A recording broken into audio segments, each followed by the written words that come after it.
Hello everyone. This is first lesson of Management 501.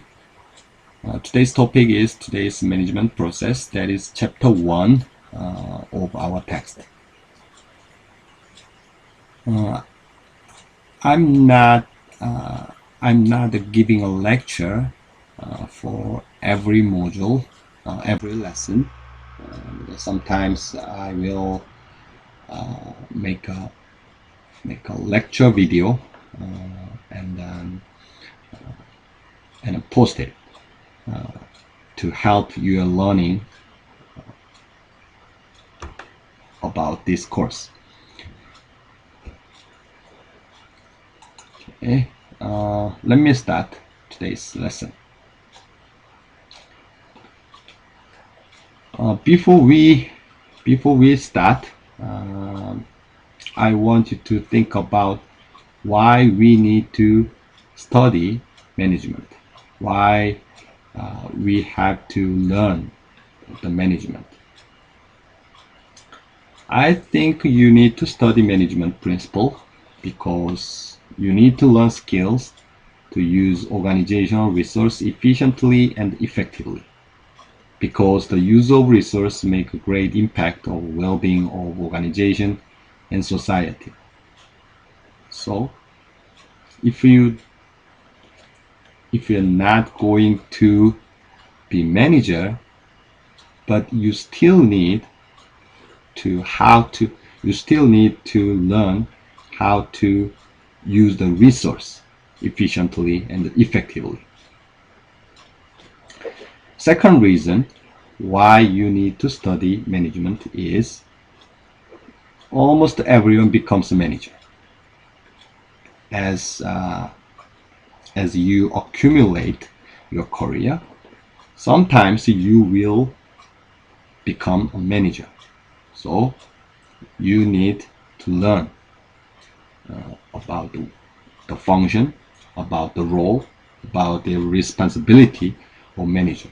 Or you will, even if you are not a manager, you are going to encounter managers in your life or in your career. So you have to understand what is the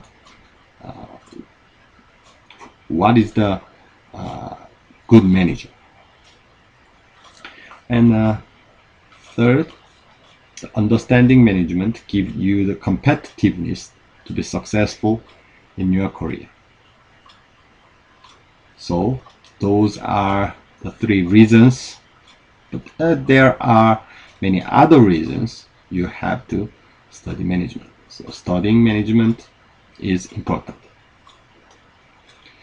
What is management?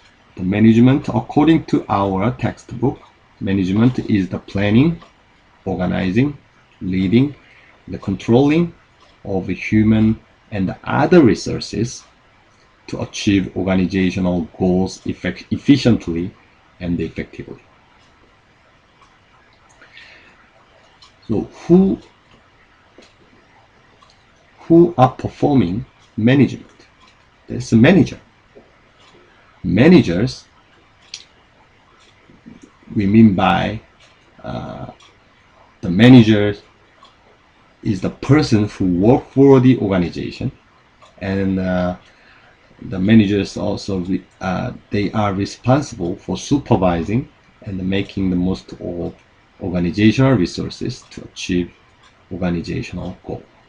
So manager is very important position in every organization, whether that is for-profit organization or non-profit organization. The managerial position is important.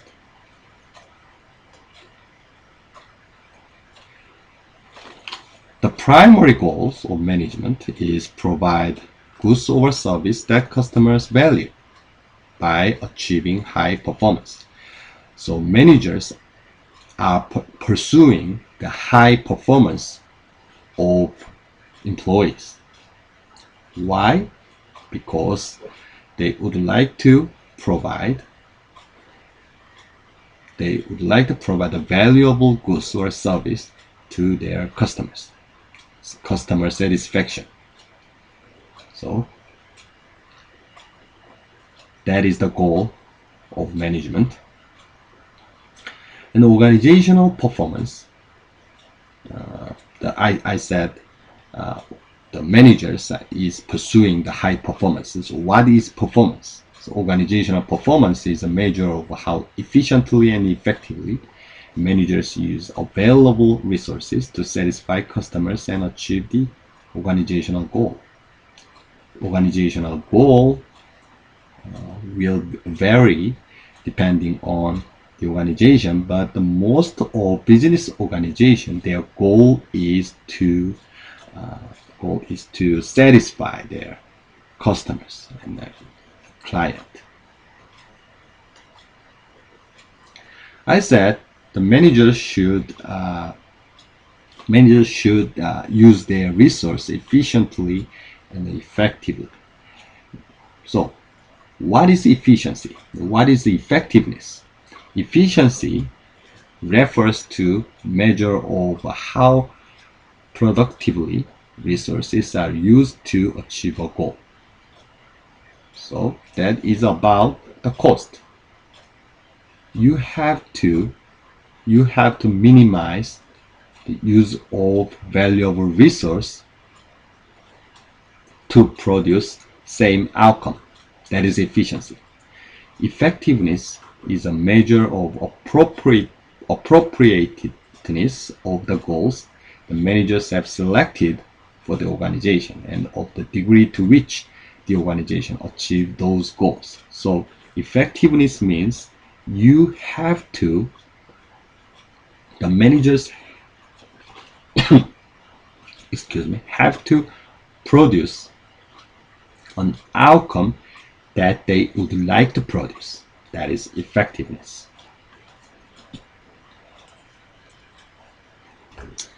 So what is ideal is to achieve efficiency and effectiveness at the same time. So let's take a look at this slide. Your goal is this dimension: high efficiency and high effectiveness.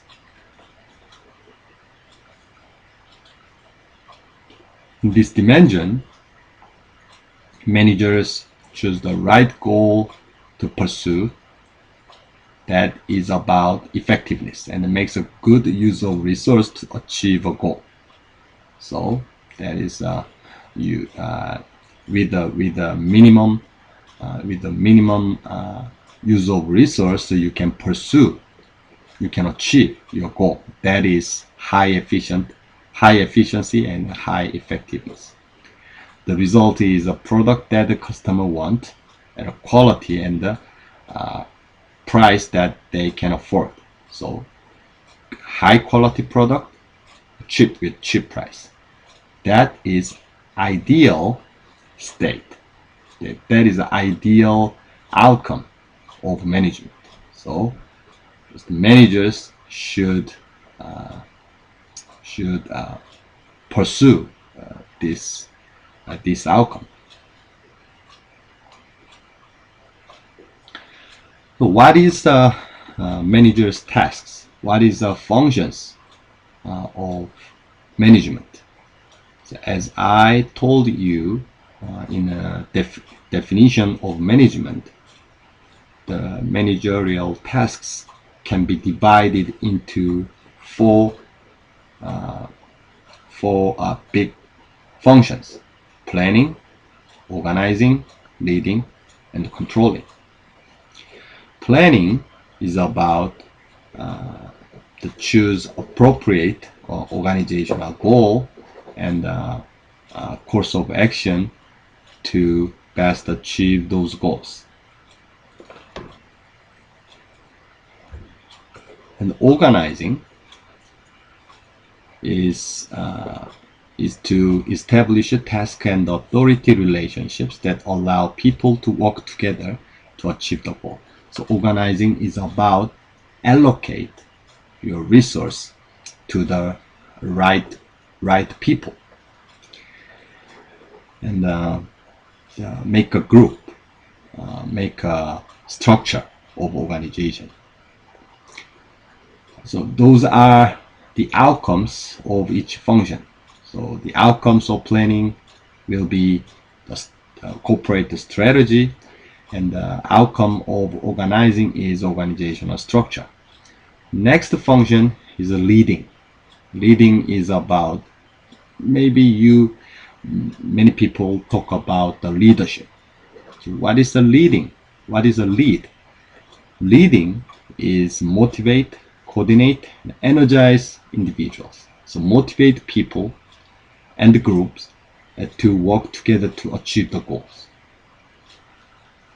So the outcome of effective leadership is motivated workforce. The last function is controlling. So the organizations and the employees, they will make their performance. You need to evaluate those performance. You have to measure accurately their performance and evaluate how well the organization has achieved its goal. And if you need some change based on your evaluation, you will have to take a corrective action. So the outcome of controlling task will be the performance measurement.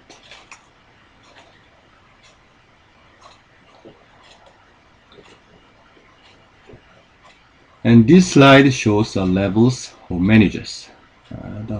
The managerial positions can be classified based on their levels in a hierarchy and their skills. So this slide shows the level, shows the classification of managers based on their levels in the hierarchy. We can classify it into the first line managers, middle managers, and top managers. First line managers, their primary responsibility is supervising employees, and they report to the next level managers. They are the middle level managers. They are the middle level managers, connecting the top managers and the first line managers, and they are responsible for the department or division, something like that. And top managers, they are responsible to set up the objectives, establish objectives based on the environmental scanning. Okay? And they have to make a big decision about the entire organization. Very important role. And also we learned 4 big tasks of leadership. So this picture shows the relative importance of the 4 principal management tasks. The particular manager depend on their level in the hierarchy. So, for example, as you go up through the hierarchy, the planning function becomes more important. And there, as you go up, the managers spend more time on the planning, organizing, and controlling. But the leading function, is the first line managers. They spend more time for leading task than the top management because they are more directly contact their employees, and they contact more people than the top managers. And I also said that the managers can be classified based on their skills. Those are the three skills that the managers need. They are conceptual skills, human skills, and the technical skills. So technical skill is more job-specific knowledge, and the technique required to perform their roles. The human skills is the ability to understand, lead, and control the behavior or communicate with other behaviors. So that is about the people. Conceptual skill is ability to analyze and diagnose a situation and analyze. So there's analyze and the critical thinking skills. Those can be classified into as conceptual skills.